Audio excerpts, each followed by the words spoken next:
Fala, time, bom ou não? Hoje eu estou muito feliz aqui, apesar de ser a primeira vez que eu converso com ele ao vivo, que é o Alexandre. Já é MVP, acompanho ele no LinkedIn, já tem mais de um livro, eu sei. E eu estava até conversando com ele no backstage, que a gente não se encontrou, talvez a gente tenha se esbarrado em algum evento. E hoje, para mim, tô bem feliz que o Alexandre aceitou esse convite, né? Nós vamos falar hoje sobre os nossos livros e, e a gente vai comentar um pouquinho sobre o que tem em cada livro. Acho que os livros acabam se complementando, mas deixa para lá, você já me conhece. Vou passar a bola para o Alexandre aqui para ele falar um pouco sobre ele. Fica à vontade, Alexandre. Bem-vindo. Obrigado, Albert, pelo convite. É uma honra estar conversando com você depois de tanto tempo e se acompanhando online também, né? E já assisti muita palestra sua online. Já devo ter te visto pessoalmente em eventos por aí. Então é um prazer estar conversando com você. Parabéns pela publicação do livro. Eu sei por experiência própria que não é muito fácil. Existem autores que fazem só isso, né? E é algo que, assim, de forma ideal seria ser autor full-time, basicamente, né? Para conseguir.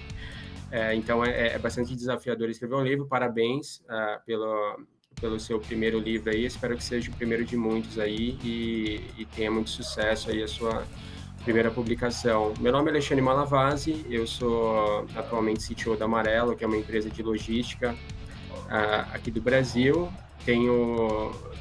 Acabei de publicar o quarto livro já, e eu nunca planejei ser escritor de livros. Até fiquei surpreso quando recebi o convite a primeira vez, e cada livro é um desafio diferente, porque é literalmente páginas de papel em branco, que você tem que pensar em cada palavra, cada parágrafo, cada exemplo de código, e passa por diversas etapas de revisão. Então, ser escritor não é minha atividade principal. Eu sou CTO, empresário, trabalhei 17 anos aí no mercado como desenvolvedor .NET, Tech Lead, Head de Engenharia, enfim, passando por diversas posições, e vai ser um prazer compartilhar um pouco desse livro, que para mim é o melhor dos quatro, né? Porque a gente vai melhorando, vai aprendendo com a experiência dos anteriores, e espero que vocês gostem aí do conteúdo, e a gente está aberto também para feedback, é sempre importante. Com certeza. Eu até tinha comentado, né? Assim, já te acompanho há muito tempo, eu já vi que você escreveu 4 livros agora. Parabéns também, né?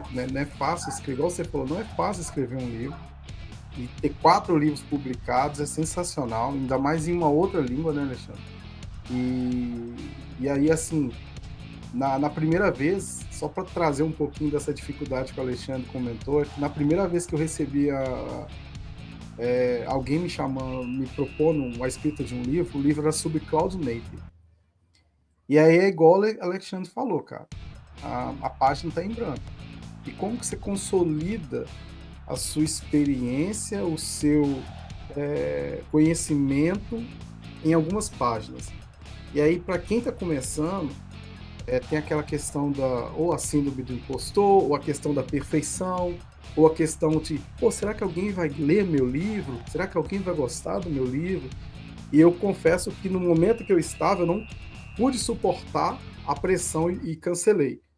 E aí, coincidentemente, algumas semanas depois, eu fui chamado de novo para a escrita desse livro que eu escrevi finalmente, também, só que por uma nova editora, e também passei pelo processo de maturidade.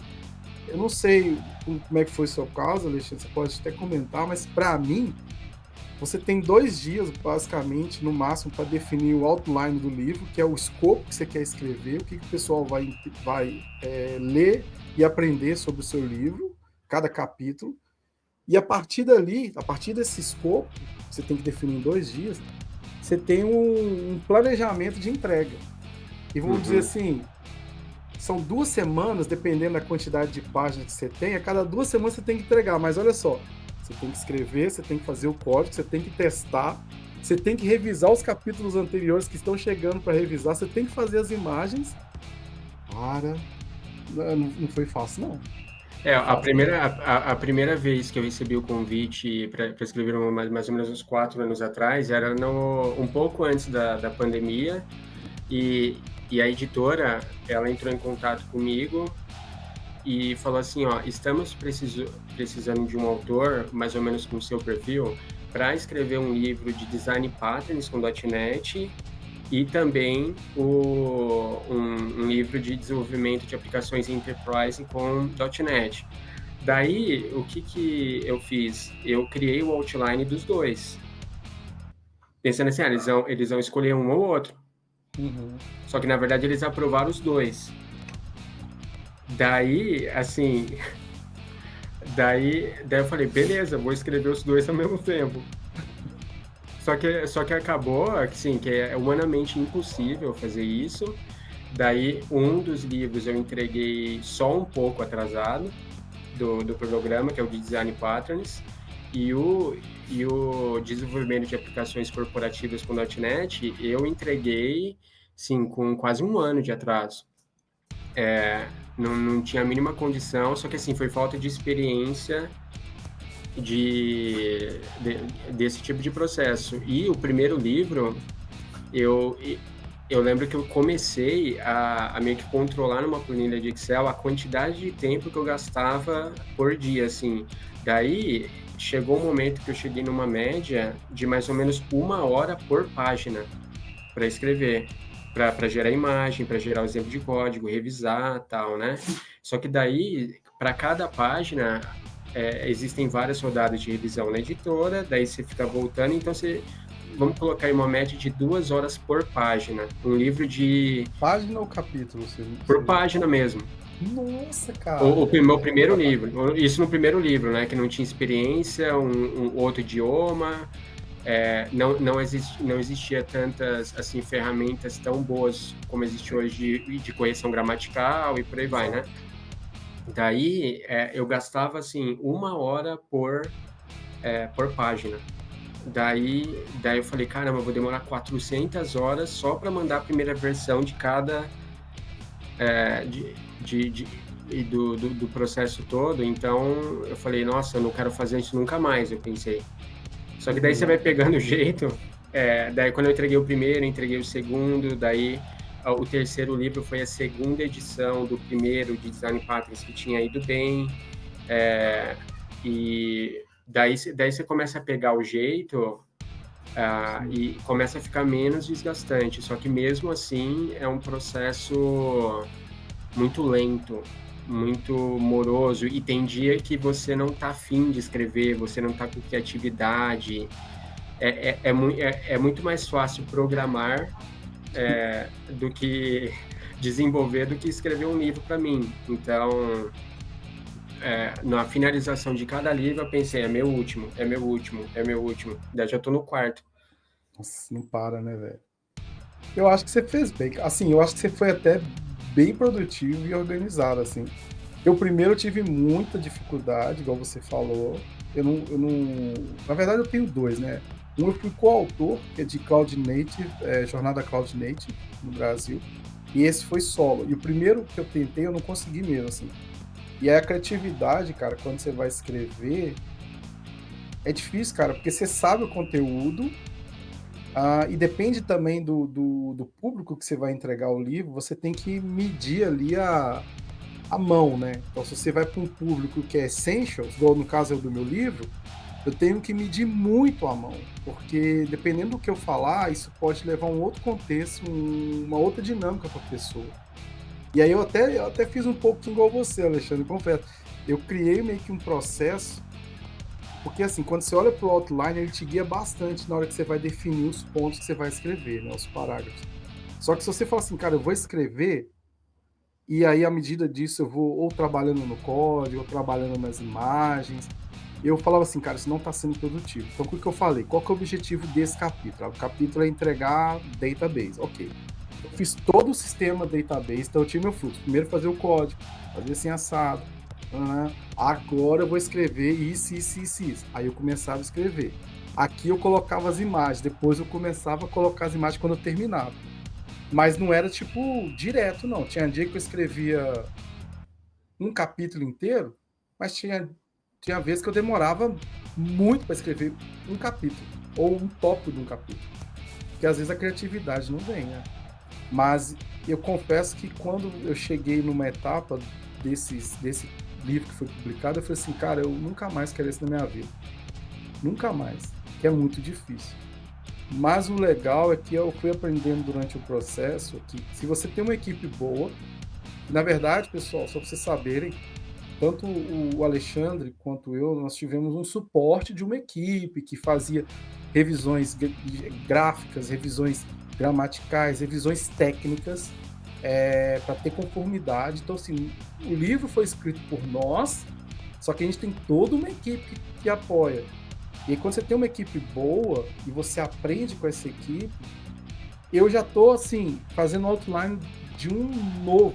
Ninguém me chamou ainda, mas eu estou fazendo outline de um novo livro. Eu quero escrever outro livro, porque eu gostei muito do processo. Né? E chegar, quem sabe, chegar a uns 4 livros igual o Alexandre.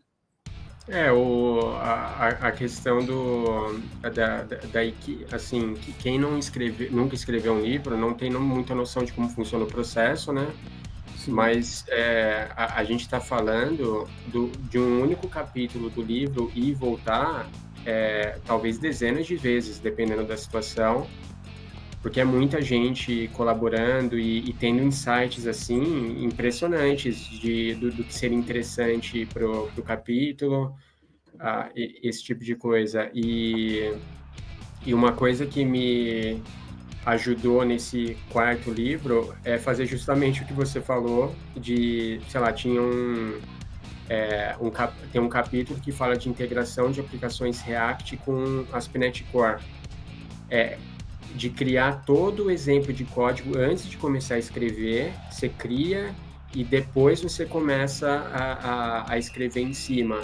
Nos primeiros livros, eu estava tentando escrever o código enquanto estava fazendo, então isso aumentou bastante a produtividade. Daí uma coisa que me ajudou também nesse último livro é organizar melhor a solution no Visual Studio, dividir por capítulo certinho,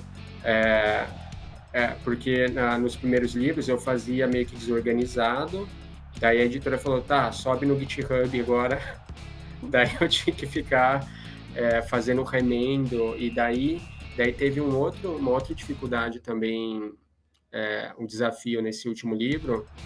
Nos outros também acaba se passando por isso, né? Mas no meio, a data de lançamento desse livro seria .NET 9.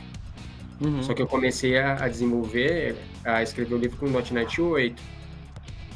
Daí chegou, o livro já estava praticamente pronto aí, daí chega a parte de vamos atualizar para .NET 9. Daí tinha algumas breaking changes na versão, daí eu tenho que atualizar a imagem, tem que atualizar o código, tem que revisar todo o conteúdo do livro para atualizar referências de .NET 8 para .NET 9. Daí tem uma questão também, é que normalmente o título dos livros, por uma questão de marketing, fala de uma versão específica do .NET. Uhum. Daí, em novembro de 2025 agora, ninguém vai querer mais comprar o livro com .NET 9. Então, eu meio que me acostumei com essa dinâmica, só que ao mesmo tempo é um pouco frustrante, porque tem alguns temas que não mudam independente da versão do .NET, né? Então, design patterns é atemporal praticamente. Então, só que por uma questão de marketing, você tem que atualizar, pensar e fazer uma série de modificações. Que interessante, velho. Eu passei pelo mesmo... Assim, eu comecei a escrever pro .NET 8. E aí eu te falei, tipo, quando eu comecei, é meio que insano. Tipo assim, eu tinha que entregar um livro inteiro com 12 capítulos em, sei lá, 3, 4 meses. E assim, 3, 4 meses contando, acho que até a diagramação e tal. E eu falei, cara, eu não dou conta. Eu cheguei a escrever alguns capítulos, falei assim, eu não dou conta. E aí, só vamos fazer o seguinte, a gente não quer que você desiste, entrega por .NET 9. A partir daqui, continue escrevendo, depois a gente faz a revisão. Eu falei, tá bom. E foi isso que eu fiz. Então, saí do 8 pro 9, e eu fiquei com isso na cabeça também, né? Porque algumas coisas, elas não atualizam sempre. Mas a versão do .NET vai mudar. Então, ninguém vai querer comprar um livro quando lançar o 10 do .NET 9. E aí, eu tive que voltar a revisar um monte de coisa, imagens. Nossa, cara, e aí eu fui esperto que algumas imagens eu zerava imagens com código, cara. Tipo diagramas, mesmo, eu zerava com código para facilitar a revisão. E aí, quando a gente lançou para a versão nova, ainda eu olhava para o outline alguns negócios e falei assim, isso aqui não faz sentido, vamos remover isso aqui, essa parte do livro não faz sentido mais, porque você gerou o outline, sei lá, meses atrás, não vai fazer mais sentido agora. Então é um processo, cara, detalhado, velho, detalhista, digamos assim. E é por isso que só para o pessoal entender que a editora tem um gerente de projetos só para gerenciar todas essas informações, só que além do controle que a gerência de projetos da editora fez, eu sempre tive uma planilha do meu lado ali com controle próprio, até para ver se batia, porque assim, é muito e-mail, é muita modificação, é muito comentário em documentos do Word, e você gerenciar tanta informação de tantos capítulos que estão em fases diferentes de desenvolvimento, é um processo um pouco desgastante, mas no final, quando chega a cópia do autor, né, o livro físico, assim, para você ver, é muito gratificante, assim. Eu não sei até quando o mundo vai ter livros impressos, né? Não sei até quanto tempo isso vai durar, só que é muito gratificante quando você recebe a cópia lá com o seu nome, a capa lá personalizada do seu livro, a dedicatória para, enfim, para família, amigos e por aí vai. E os livros sempre saem um pouco maior do que o planejado também, né? Acontece. A quantidade de páginas nunca bate com aquilo que se planejou. O que é normal também, né? Assim, igual, se a gente for falar, né, no desenvolvimento de software, a gente estima, mas não é uma ciência exata, né? Cara, quantas páginas você vai durar para escrever, sei lá, vou pegar aqui de database, 25 páginas, acho que o meu deu 40 e tantas páginas. Exatamente. É uma estimativa, mas é só para guiar. E eles são flexíveis também, né, para te ajudar nisso. E igual o Alexandre falou, ele tinha o controle dele, eu tinha o meu controle também. A editora conversa com você, olha, como é que tá o capítulo, tá entregando, tá vindo aí um para revisão, coloca aqui na pastinha. É uma coisa organizada, assim, eu achei a experiência bacana. Você também tem uns treinamentos que te ajudam, né? Mas eu tô, assim, falando assim pro Alexandre, cara, fala um pouquinho do seu livro, fala um pouquinho do título dele. Eu queria que você falasse, não porque o meu vem depois do dele, ou vem primeiro que a galinha, não é isso. Mas é porque o livro do Alexandre é muito interessante, tá? Eu ainda não tive a oportunidade de ler, eu vou fazê-lo. Mas assim, eu acho que é interessante se você quer aprender mais sobre o .NET também, olhar para essa perspectiva. Comenta um pouquinho sobre o seu livro aí, Alexandre. E deixa eu só te fazer uma pergunta, Rabi. O público-alvo do seu livro é mais iniciantes ou experientes? Iniciantes. Tá, que é o mesmo caso do meu. E quando a gente estava pensando no conteúdo do livro junto com a editora, a gente identificou uma demanda para desenvolvimento de um livro para iniciantes em desenvolvimento, mas também nos casos em que eu não sei até que ponto é válido em muitas empresas hoje em dia o desenvolvedor full stack. O Albert está morando fora do país aí, na Europa normalmente se tem uma segmentação maior, né? Então especialista de front-end, especialista de back-end, só que se identificou uma demanda para gerar conteúdo mais aprofundado para desenvolvedores .NET, ASP.NET Core experientes ou não, que queriam aprender um pouco mais de front-end e vice-versa. Então, Uhum. então o livro, o título certinho aí é Modern Full Stack Web Development with ASP.NET Core, né, que é o desenvolvimento de aplicações aí web full stack com ASP.NET Core, e o livro ficou um conteúdo bastante interessante porque ele ensina .NET, ASP.NET Core, então tem conceitos aí de segurança, de um pouco de arquitetura, coisas bem básicas assim de ASP.NET Core, desenvolvimento de API, boas práticas, e mostra um passo a passo detalhado, inclusive até a nível de configuração de máquina local para desenvolvimento e coisas específicas, por exemplo, instalar pacotes NPM para desenvolvedor front-end.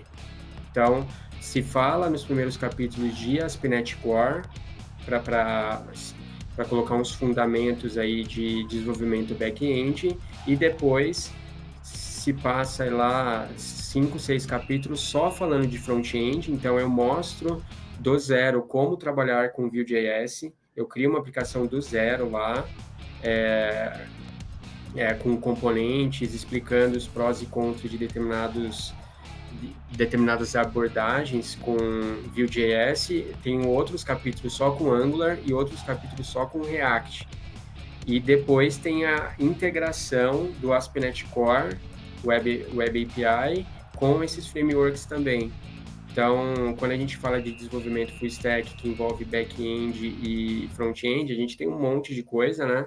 Tem a possibilidade de trabalhar com diversos frameworks. Então, o livro ele cobre de forma básica os frameworks mais utilizados no mercado para front-end, que são Angular, React e Vue.js.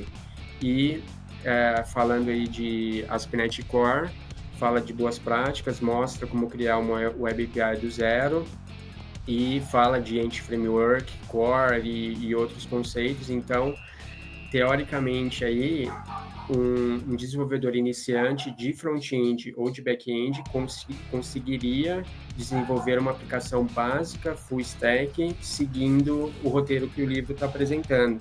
É bem prático, assim, o processo de desenvolvimento do conteúdo. O livro tem o repositório no GitHub lá, para quem quiser baixar o código, só que é uma abordagem bem passo a passo mesmo. Então, se você é o desenvolvedor back-end e não tem nenhuma experiência com front-end e gostaria de aprender, ele mostra passo a passo como você aprendeu o básico daquilo, e o contrário também é verdadeiro. Se você é um desenvolvedor front-end e quer aprender back-end, ele te mostra também com detalhes aí como se familiarizar com back-end em ASP.NET Core. Você vai se tornar um sênior aprendendo conteúdo livre? Não, né? E senioridade leva anos de experiência lá praticando em projetos, mas vai te deixar confortável aí para saber o que existe e para que você consiga ter um suporte necessário aí para correr atrás por conta própria dessas tecnologias que são envolvidas no conteúdo do livro. Cara, então, eu ia até comentar isso, até abri aqui para. Eu tinha visto quando você publicou, foi até quando a gente combinou de marcar a call, né? Falei, cara, deixa eu ver o livro do Alexandre aqui. E tem uns capítulos, pessoal, e quando o Alexandre fala que é, vamos dizer assim, básico, não entenda básico o Hello World, mas entenda fundamentos. Porque tudo que ele está falando no livro, se você pegar, ó, tem um capítulo aqui que fala sobre Middleware and Dependency Injection. Cara, você vai aprender o conceito e o fundamento daquilo. A experiência vai te levar à senioridade, como o Alexandre mencionou. Mas, para mim, por exemplo, eu não sou um cara de front. Eu sei utilizar o MVC, eu sei utilizar o Blazor, mas eu não sou um cara de front. Mas se você olhar em capítulos igual nós temos aqui no livro do Alexandre, cara, Integrating with Vue.js. Aí você tem Vue.js, você tem React, você tem Angular, e alguns capítulos que eu achei muito... O último, inclusive, é muito interessante, que é quando você fala de Performance, Deployment and Maintenance.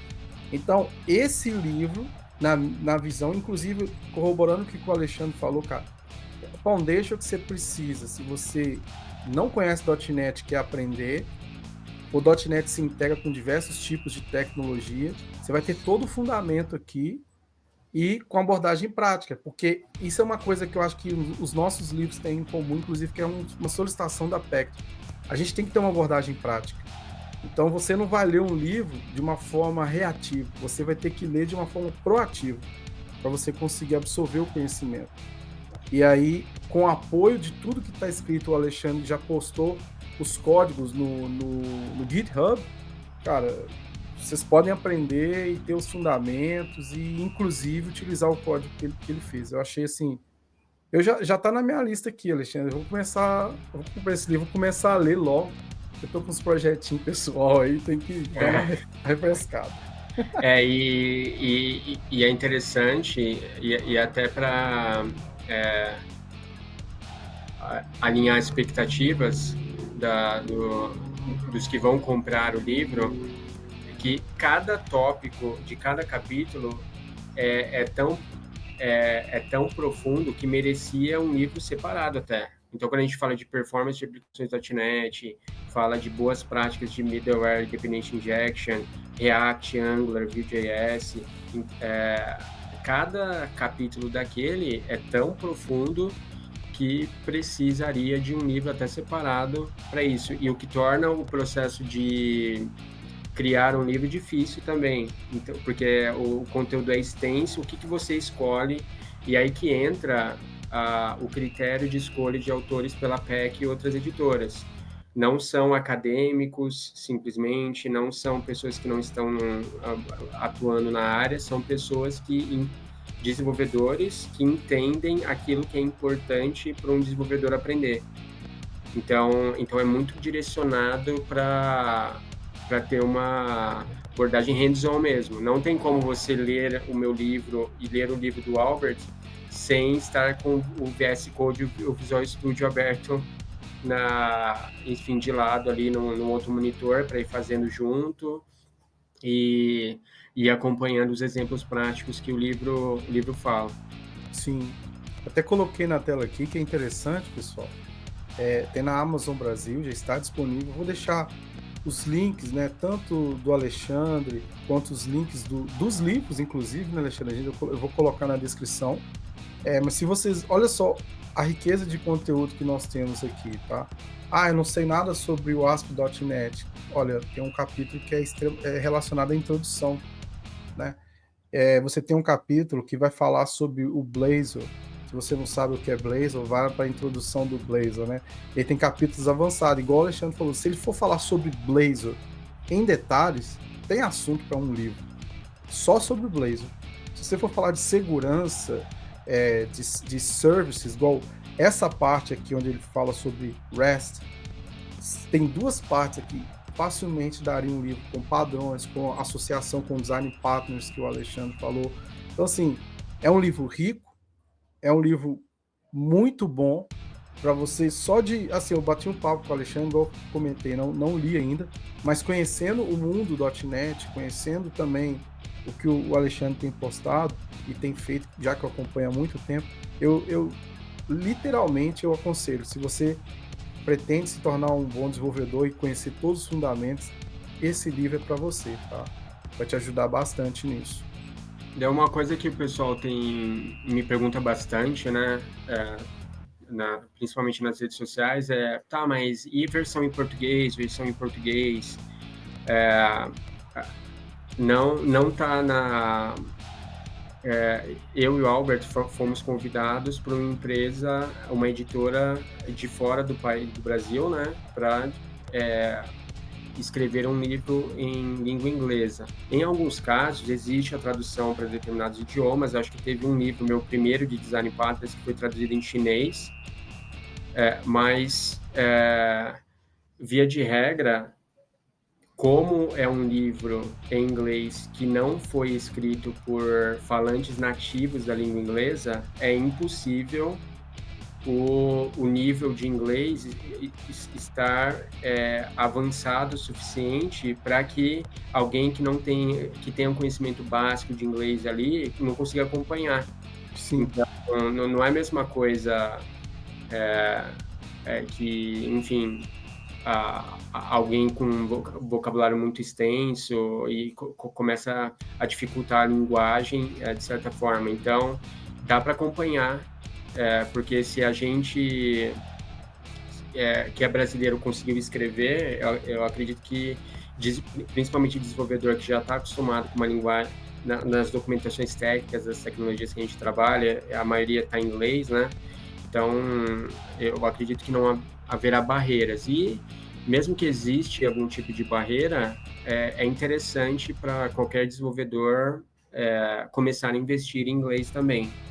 É algo que nunca vai ser perdido, é algo que me abriu muitas portas, inclusive para escrever o livro, né? E então, procure não fugir do conteúdo porque é inglês. Muito pelo contrário, inglês. E eu estou aprendendo chinês. Minha resolução de ano do final de 2024 era começar a aprender chinês em 2025. Estou firme aí no propósito. Espero que eu nunca seja convidado para escrever um livro em chinês. Nossa. Mas é desafio, né? Então, se você não sabe inglês ainda, desafie você mesmo e aproveita a oportunidade aí para começar a se familiarizar com o idioma, que vai abrir muitas portas, né? Concordo e assino embaixo. Eu acho que realmente o inglês é importante. Eu posso falar por experiência própria, comecei a lá Joel Santana mesmo e as coisas foram acontecendo. Não pode ter medo. Mas também é uma curiosidade sobre o que o Alexandre comentou, sobre o livro ser em inglês ou português. Eu também recebo perguntas sobre isso, até perguntei para o pessoal da PEC. Então, assim, eles até têm como traduzir o livro para outras línguas, desde que o livro esteja bem procurado, tenha sucesso, digamos assim. Então, pessoal, começa a comprar e divulgar o livro aí do Alexandre, também o meu, porque se isso acontecer, sim, pode ter outras versões em português, mas eu tô com o Alexandre nessa. Não é um livro que é difícil de você ler. Eu tenho certeza que o nível de inglês do Alexandre é ótimo. O meu nível, mais ou menos. Mas quando você começa a ler as primeiras descrições e vai lendo os capítulos, você vai se acostumando, você vai entendendo o código. A gente não fala uma linguagem vamos dizer, de um nativo americano ou de alguém que vive na Irlanda ou na Holanda, enfim. A gente tem uma facilidade de escrever que até, de certo ponto, a gente acaba escrevendo um pouco aportuguesado. Exatamente. Mas ajuda bastante. E até pode ser, né? Você vai aprender mais que .NET, você vai aprender outra língua. Acho que é importante. Não é perdido. Daí, e uma coisa interessante é que eu não sei na PEC, né? Mas na outra editora que eu trabalhava, caso ocorresse tradução para português brasileiro, não seria eu que faria. Sim. Eles contratam um tradutor independente que faz isso. Então, mas se eles verem que está saindo uma boa quantidade aí no Brasil, é um incentivo para eles começarem a fazer traduções para português também, o que beneficia muita gente também, né? Sim. Eu vou até comentar depois um negócio que você me lembrou aqui, mas de fato a PECT, se você for ter uma versão do seu livro em português, não seria você que iria traduzir. Isso eu chequei com eles também. Falei, não tem problema de traduzir, até porque ficaria bem mais rápido a tradução. Mas existe um processo e a gente tem que respeitar. Mas, enfim, eu acho top. Inclusive, você pega o próprio Alexandre falando aí, né? Depois de 4 livros, as coisas vão ficando mais fáceis. E escrever numa outra língua não é uma coisa trivial. Mas esse livro de ASP.NET, sinceramente, pessoal, eu aconselho a vocês a obter esse livro. E vocês vão ter muito conhecimento. Até eu vi no topinho lá, Alexandre, até você me fala, porque você fala sobre Cloud Deployment e DevOps. né, nesse processo dos capítulos do livro, Isso, certo? esses tópicos, eles não são muito práticos no meu livro, são mais conceituais, até porque não era o foco do livro, né? Que senão o livro fica com 700, 800 páginas, né? Se a gente for colocar tudo que... Daí, quando eu escrevi meu primeiro livro, eu tive a sensação, tá, eu vou falar de design patterns com C Sharp e .NET, mas e se o leitor não souber nada de C Sharp? Então eu falei, eu tenho que mostrar o básico de C Sharp. Mas se não souber orientação a objeto, eu tenho que falar de orientação a objeto. Só que daí, eu não sabia que eu podia dosar e tudo bem se o livro for para um público e não for para outro, né? Uhum. Mais experiente ou iniciante. No primeiro livro, eu tentei atender todos os públicos. E o que foi um erro, assim, porque não é impossível, né?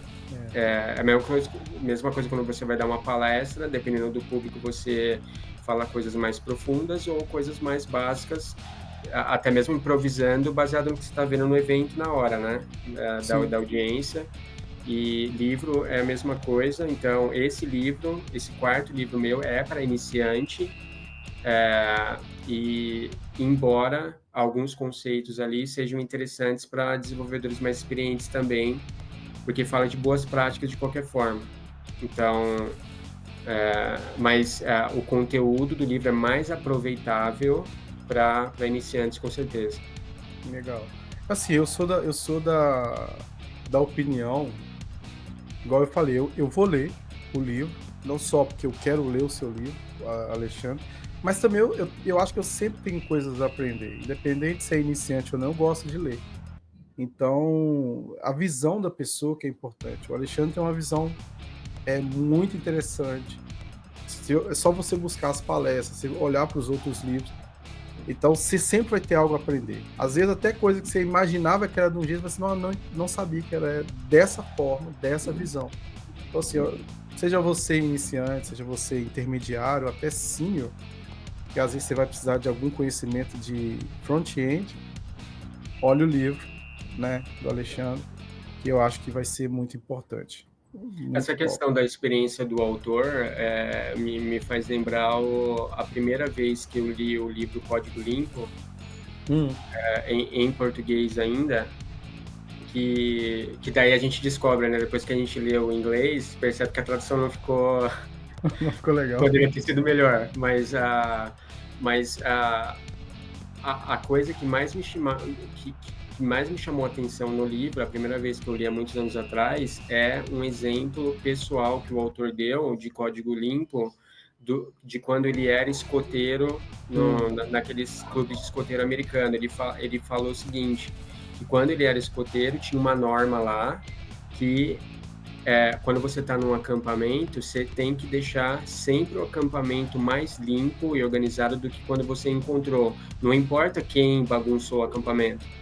Então, esse é um princípio que, na verdade, resume o livro inteiro, basicamente. Isso. Que tem a ver com a experiência pessoal do autor. Então, o toque do autor, as experiências do autor no livro são muito importantes, principalmente se o autor for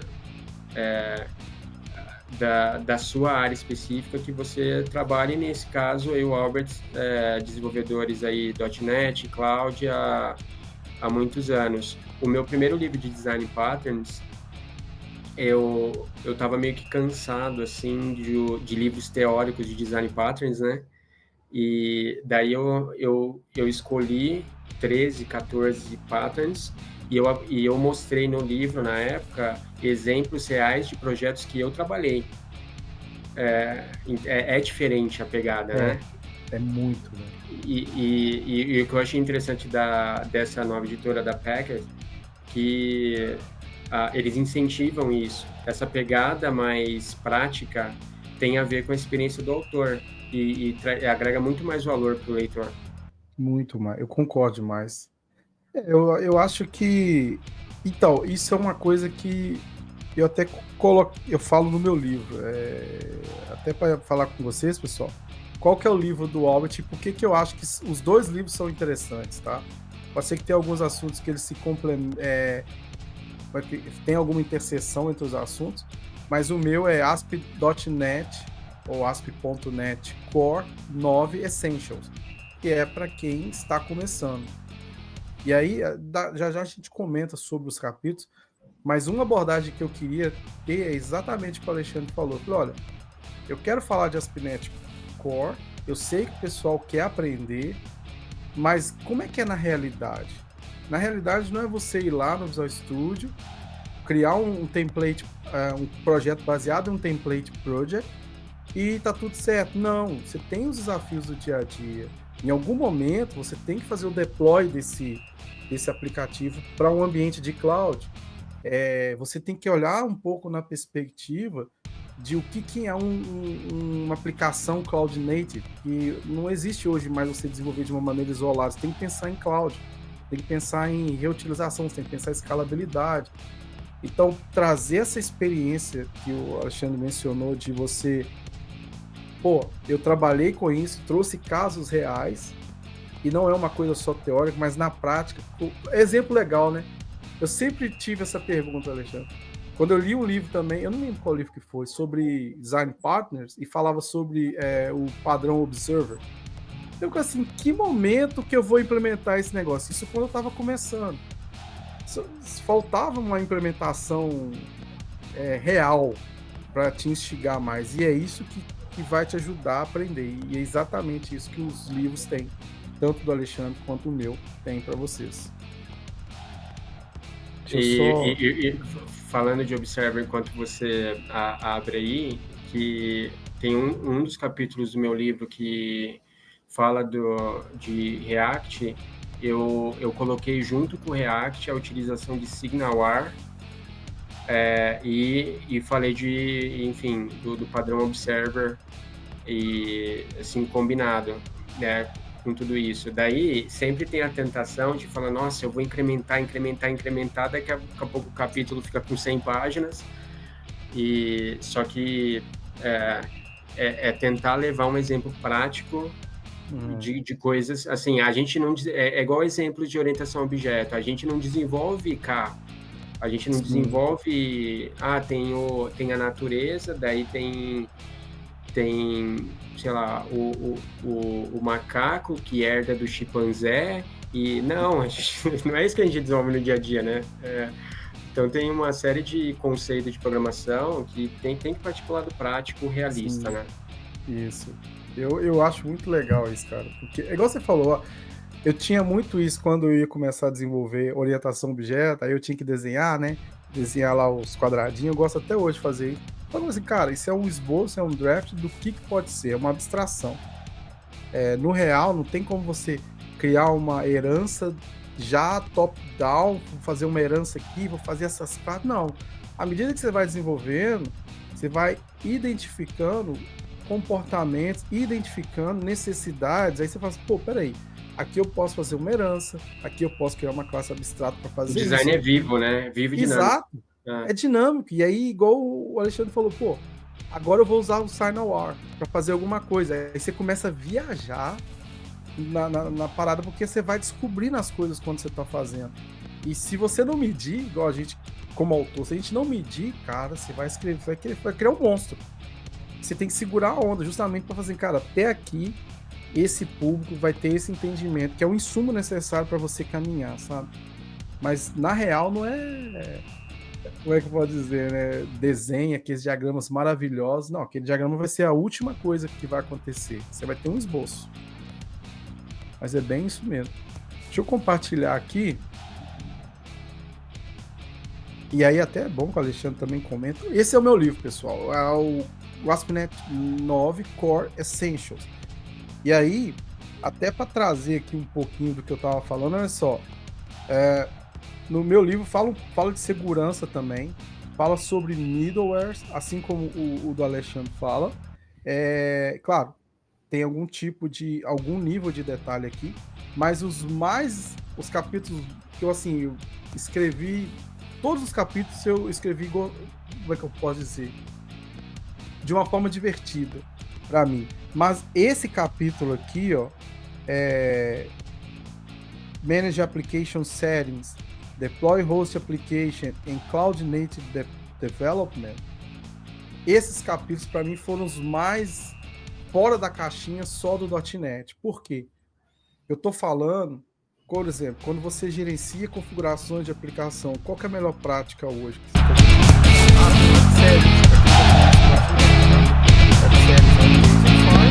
Esse JSON file vai ter lá o seu objeto JSON com a sua propriedade, etc. E essas configurações se carregam dinamicamente. Pode usar variáveis de cliente, etc. Mas, qual que é a melhor forma de você fazer isso hoje em dia? Numa abordagem dinâmica. E a gente depende de escalabilidade, a gente depende de utilizar containers, Kubernetes, etc. Como é que você gerencia a sua aplicação, até mesmo o comportamento da sua aplicação? Então nós vamos falar sobre Feature Toggle, nós vamos falar sobre Config Server. Quando eu olho para Deploy Host Application, eu faço o deployment de uma aplicação utilizando o Git Actions no Azure. Quando eu falo de Cloud Native, eu falo sobre 12 Factor Apps. Se você não sabe o que é o 12 Factor Apps, você vai aprender no livro.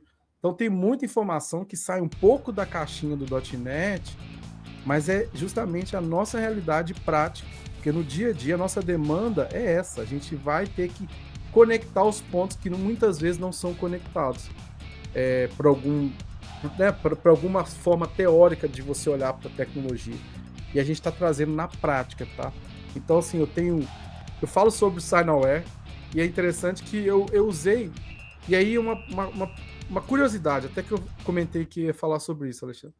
Por exemplo, no meu livro sobre Signalware, eu usei um Task Manager. Tá? Você cria tarefas, e aí tem outra pessoa editando a tarefa também, e aí os dois estão se comunicando via Signalware.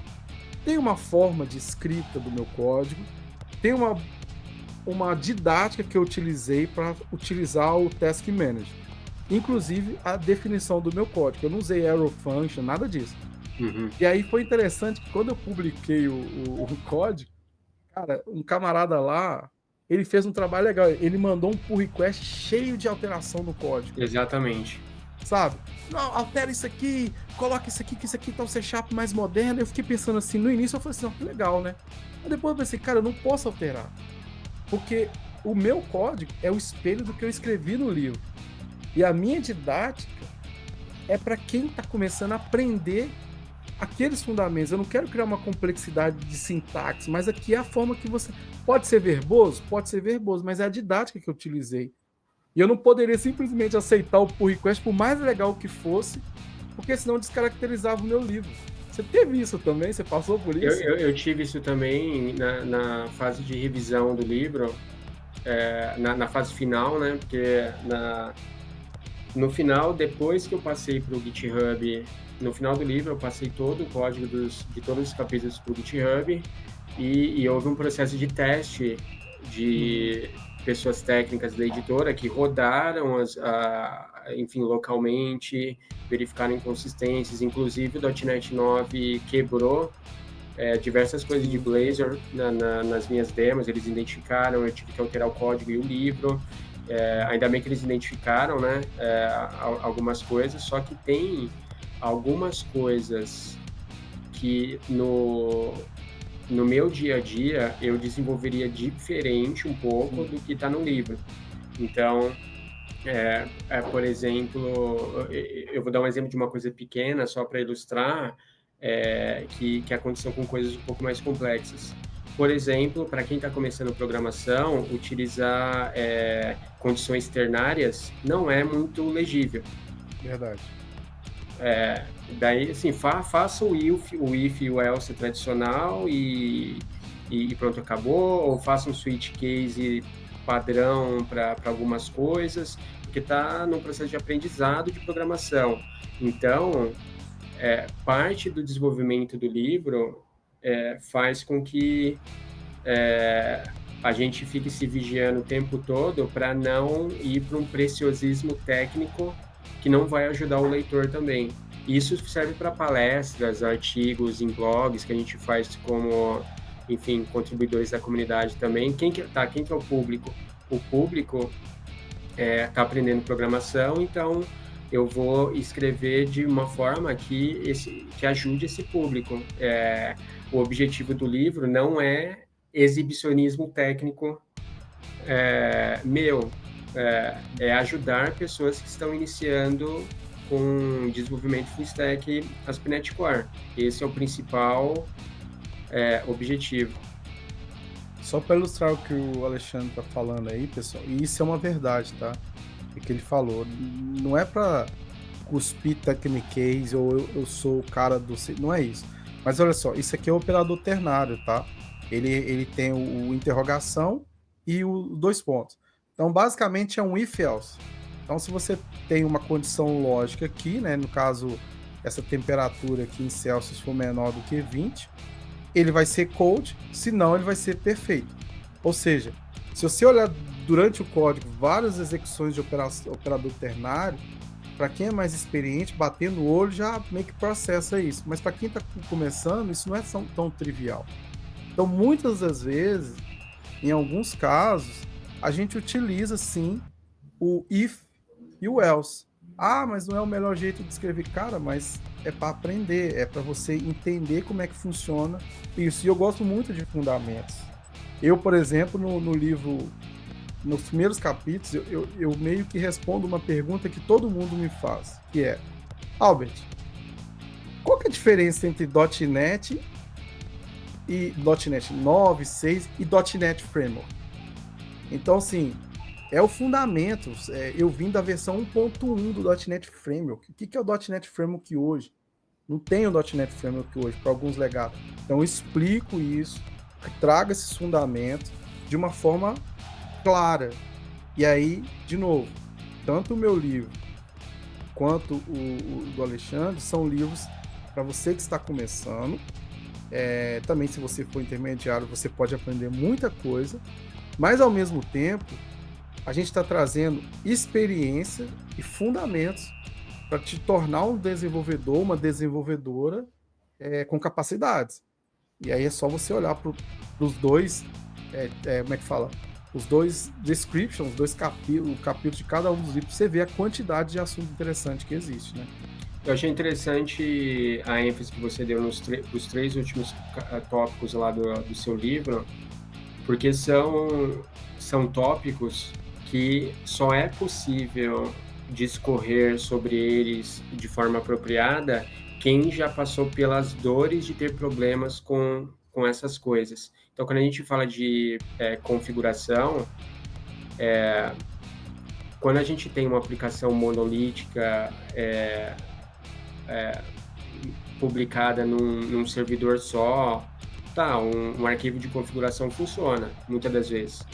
Só que daí, quando a gente começa a aumentar a complexidade, tá, eu tenho a mesma aplicação em várias instâncias do Azure App Service, ou em diversos containers, ou utilizando Kubernetes, ou então eu tenho uma aplicação multitenante, que as configurações precisam ser dinâmicas, baseadas no host que está acessando no momento. São dores e problemas que só uma pessoa experiente passou.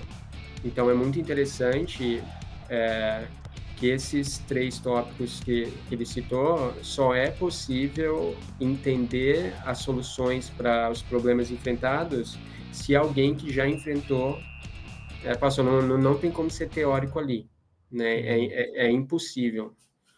Não tem jeito, cara. E é legal, você citou uns exemplos bacanas aqui. Pensa bem, pessoal. Acontece, talvez esteja acontecendo. Você está assistindo pelo YouTube. Nesse momento, imagina o seguinte: nesse momento o YouTube está fazendo um deployment. Você não tem noção nenhuma do que está acontecendo ali por trás. Seu vídeo está sendo executado perfeitamente. E o YouTube está fazendo um deployment. Não vai te afetar. Por quê? Existem estratégias de deployment, tá? Mas vamos pensar no seguinte caso. Nós temos que implementar uma nova feature no YouTube, de fato que você vai interagir com por exemplo, clicou na imagem do Alexandre, você vai abrir um chat privado com o Alexandre, uma feature do YouTube. Imagina que nós vamos implementar essa feature. Para subir essa feature, o YouTube tem quantos servidores e quantas instâncias da mesma aplicação que fornece o vídeo para você? N. Beleza. Só que quando eu publicar, por algum motivo, não passou, ou melhor, passou despercebido no meu crivo de qualidade. E essa feature vai fazer o quê? A partir do momento que ela for sendo feito o rollout, ou seja, atualizando cada instância da aplicação, vai começar a aparecer, como é que fala? Indisponibilidade nos vídeos, ou seja, vai afetar meus usuários. Quão rápido é você para agir sobre essa perspectiva? Não vou nem falar de monitoramento proativo, Alex, mas você tem que ser ágil para isso. E para esse tipo de cenário, se você, por exemplo, implementar um feature flag, e eu estou falando bem alto nível aqui, o fato de você ter a sua aplicação conectada a um servidor de gestão de configurações e você simplesmente dar um enable off, suas aplicações começam a entrar no processo natural que elas tinham, sem você fazer o rollback. Isso é muito poderoso. Então, você pode fazer para teste AB, você pode... Então, esse tipo de estratégia que a gente vive no nosso dia a dia, até pegando um gancho aqui, se você tiver um case, Alexandre, porque como CTO você entrega valor constantemente, né? Imagina se você não tiver essas estratégias de entregar valor constantemente e ser ágil em não afetar os usuários, não é verdade?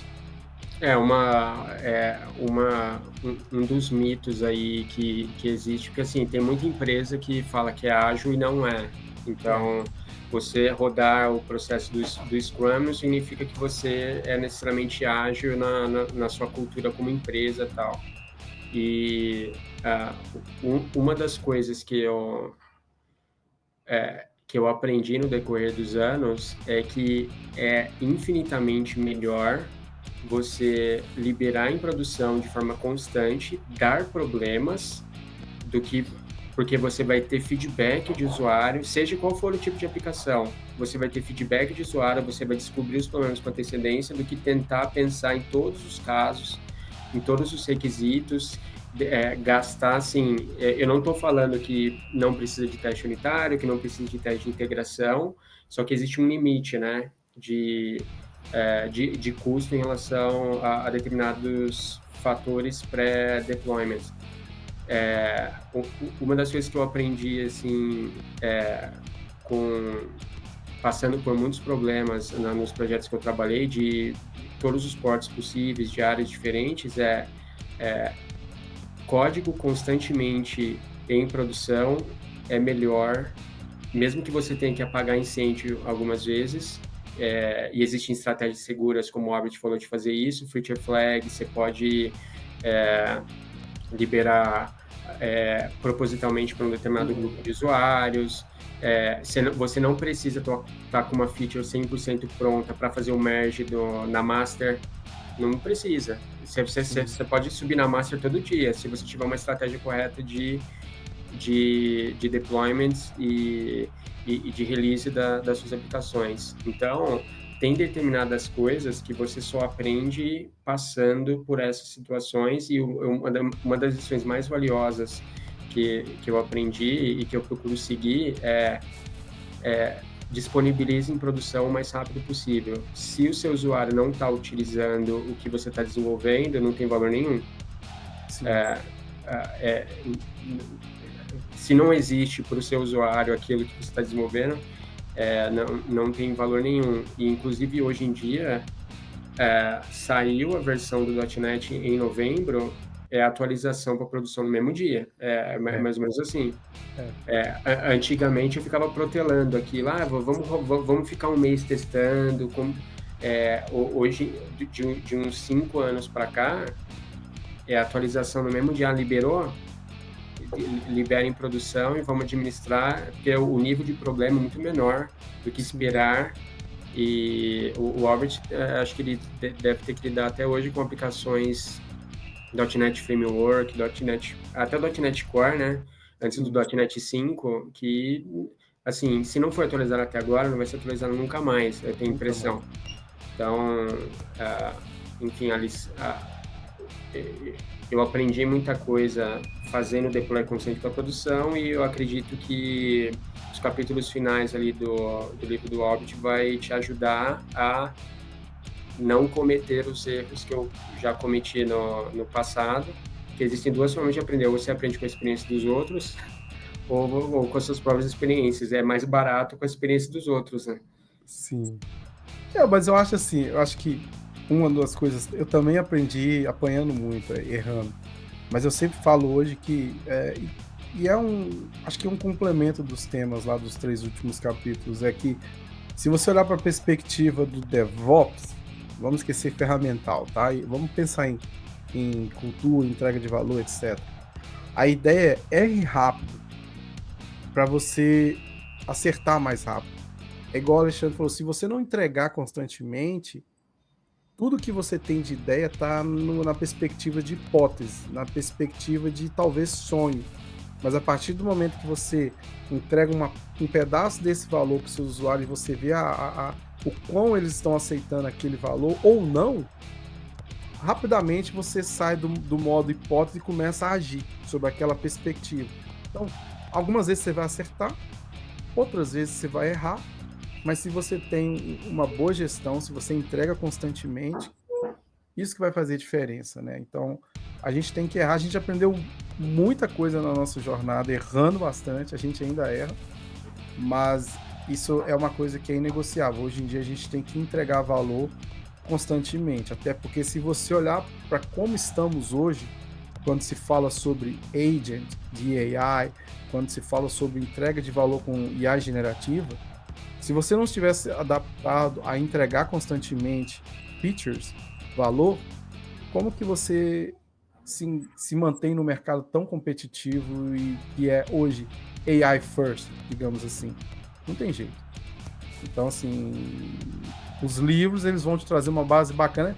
Eu, particularmente, não estou falando especificamente de AI, mas os conteúdos dispostos lá estão para te dar esse fundamento para que, se você quiser trabalhar com AI, a própria plataforma .NET vai te possibilitar isso. Eu não sei se você cita em alguns trechos do seu livro, mas provavelmente de forma indireta, se não tem algo muito explícito, de over-engineering, que, assim, uma das coisas que eu tenho aprendido muito no decorrer dos anos também, nessa questão de fazer deployment constante para produção, eu nunca vou saber de antemão qual que é a arquitetura 100%, né, da arquitetura ideal para uma aplicação, de um componente ideal.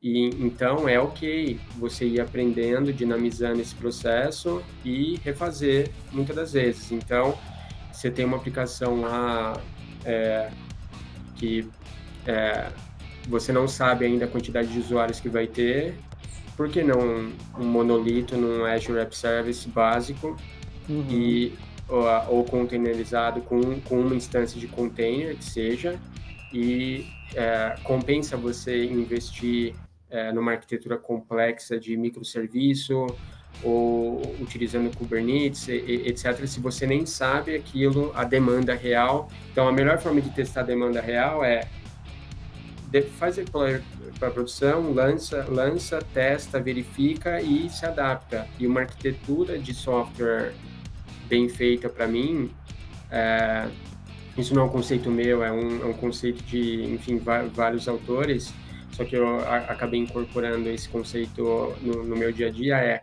a arquitetura de software boa é a arquitetura fácil de mudar. Então, porque ela vai ter que mudar, é inevitável.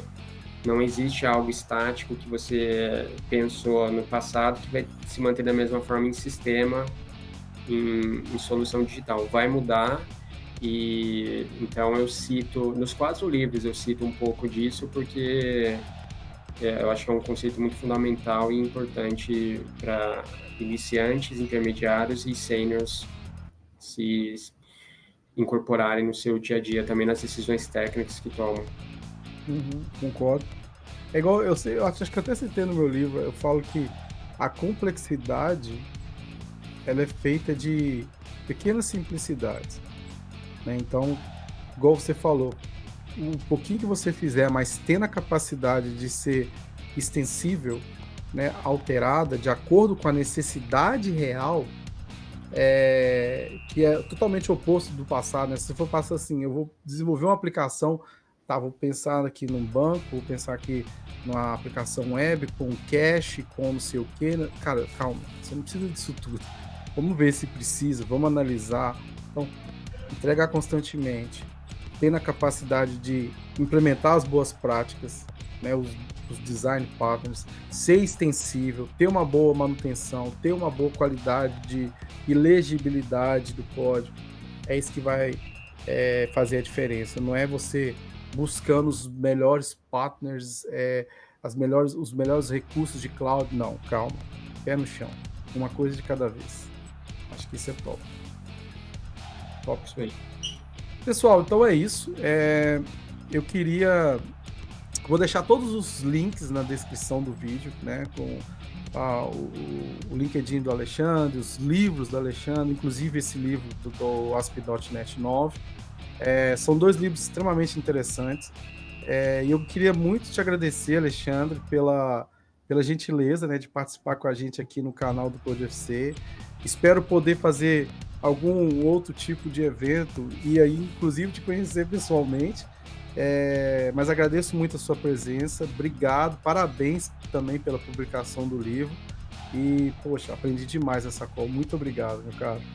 Eu que agradeço o convite. Nos outros livros eu não cheguei a fazer uma collab assim com outro autor, achei muito interessante. Fico feliz de, enfim, outros MVPs aí conhecidos do Brasil estarem publicando também. Acho que o mercado ganha com isso e estou torcendo aí para o sucesso da venda do seu livro e que seja o primeiro de muitos aí, se você quiser, né, logicamente, passar pelo processo de novo, mas é basicamente um processo que você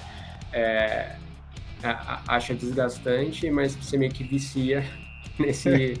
porque é gostoso no final, né? Ter o livro publicado, chegar o livro lá na sua mão e tal, é um negócio muito gratificante, então obrigado pela oportunidade aí. Eu que agradeço, que um dia também a gente vira coautor do mesmo livro, sei lá, vai que, né? A gente vicia nessa escrita. Mas muito obrigado a todos vocês por assistirem. Se não é inscrito no canal, se inscreva, ativa o sininho para não perder nada e até mais. É CodeFC.